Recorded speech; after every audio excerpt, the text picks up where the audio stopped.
Mga dusty, makaakwa, mayong buntag. So, damag yung project karon sa atong outdoor pond. Luma tayo ng pangalawa. Hindi, pangatlo na to. So, nagdagdag tayo ng isa. Galo na tayo ng semento. Yan. So, dalawa gagawin natin. Una tapos na. Okay. Ito yung unang up. Yan, sir. Ating pangmalakasang assistant. Ito yung pinakauna natin. Ayan o.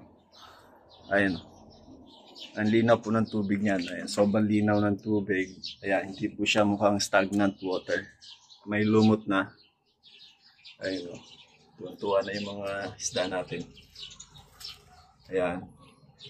Ito yung first batch ng pedert natin na strain. Yung Dombo ear, red tail. Ayan, pero may isa dyan, platinum ayun. Sobrang linaw niyan. So, yung gagawin natin pangalawang pond, ito rin, gagawin din ulit natin to. Papakita ko sa inyo kung paano yung process. Para at least may idea kayo kung gagawan kayo ng outdoor pond sa bahay. Sa bahay nyo. Ayan, ito yung ginawa natin nung isang araw. Ayan. Napansin nyo, rough lang. Kasi para madali siya lumutin. Didikit yung mga lumot dito. Ayan, hindi ko na siya ini-plane. Pero pwede namang i-plane yan. Depende na rin po sa inyo kung gagawa kayo. Ayan po siya. Ayan. Hindi ko na binuo yung baba lang. Kasi yan naman importante. May sa harap po yan. Kaya safe po yan. Ayan o. Malaki-laki po ito. Siguro mga 3x3 ito. Ayan. Malaki po ito. Ayan. So ito yung una. Ayan o. Wala pong filtration yan. Pero napaka-healthy ng isda natin dyan. Ayan sila nag-uumpukan. Mukhang iba may buntis na rin dyan eh. May isa ng buntis dyan. Ayan, buntis. Ayan. Napaka-healthy ng mga isda natin.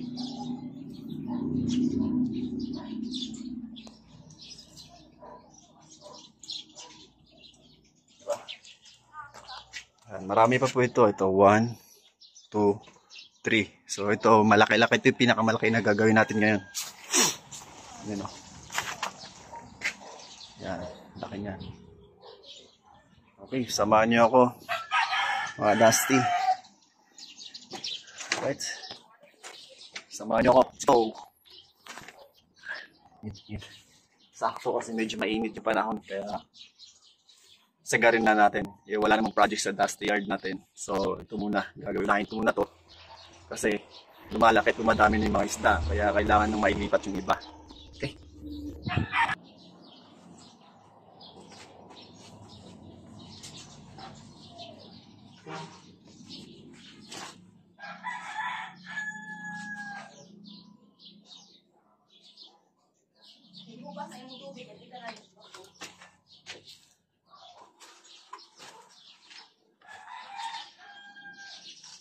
Sa?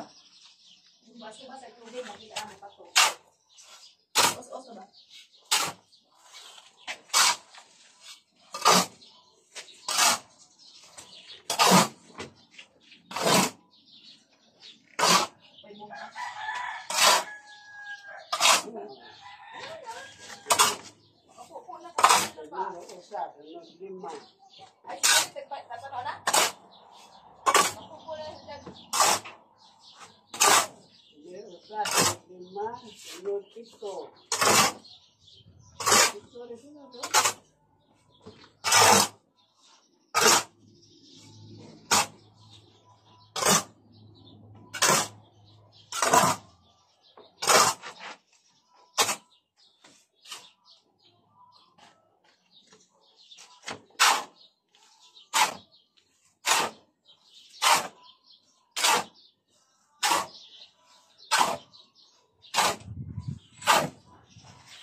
Yan.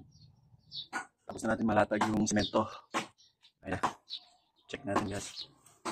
Let's go. Assistant natin. No? Yan. Assistant natin. Pang malakasan. Sawa ng Diyos. Ito na yun. Lapad na natin. Yan.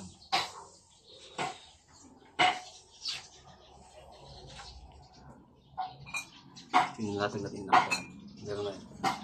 Meron na yung semento. Nakalatag na. May mitak siya.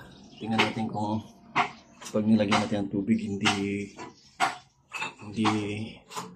bumababa yung tubig. Ayan siya. May butas. Para malusot sa kabila. Susunod na project.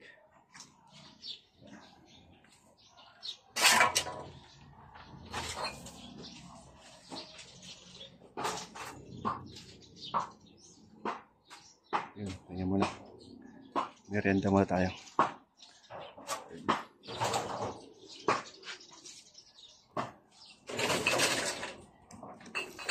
Yeah. Yung mga halaman natin, naka-ready na.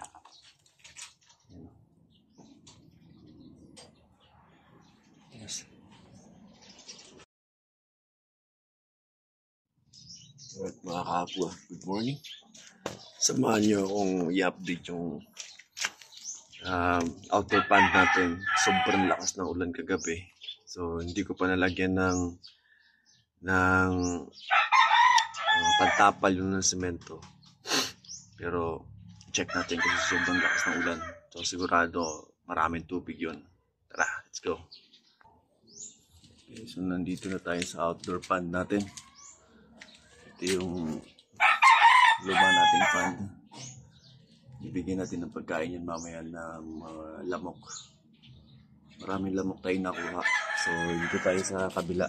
Ito yung pond na ginawa natin. Sobrang lakas ng ulan.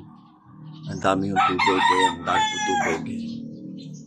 Ayan, no? So obserbahan natin to kung mawawala yung tubig o hindi na. Sobrang dami oh. Ay, napupuntuhan na siya. Tubig ulan lang po yan. Ayan. Ay, tubig.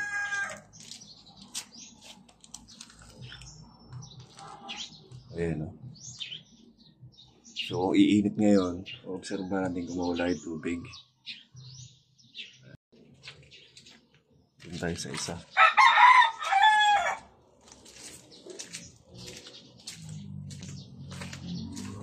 Yung buhay-buhay yung artichoke natin na halaman. Naka-ready na yan. Nang ilalagay natin dito sa pan. So ito yung ginawa nating pinakamalaking pan. Ayan o. Ayan po. Napakadami ng tubig. Ayan. Hindi pa nalagyan yung mga bitak niyan. Yung mga bitak-bitak na yan. Hindi pa nalagyan ng pantapal. So, obserbahan natin kung mawala talaga yung tubig niya. Okay. Ayos. Ayan. Ayan yung last update natin so far. Tubig ulan pa lang yan. Ayan. Puno-puno na. Halos na puno nga siya kagabi.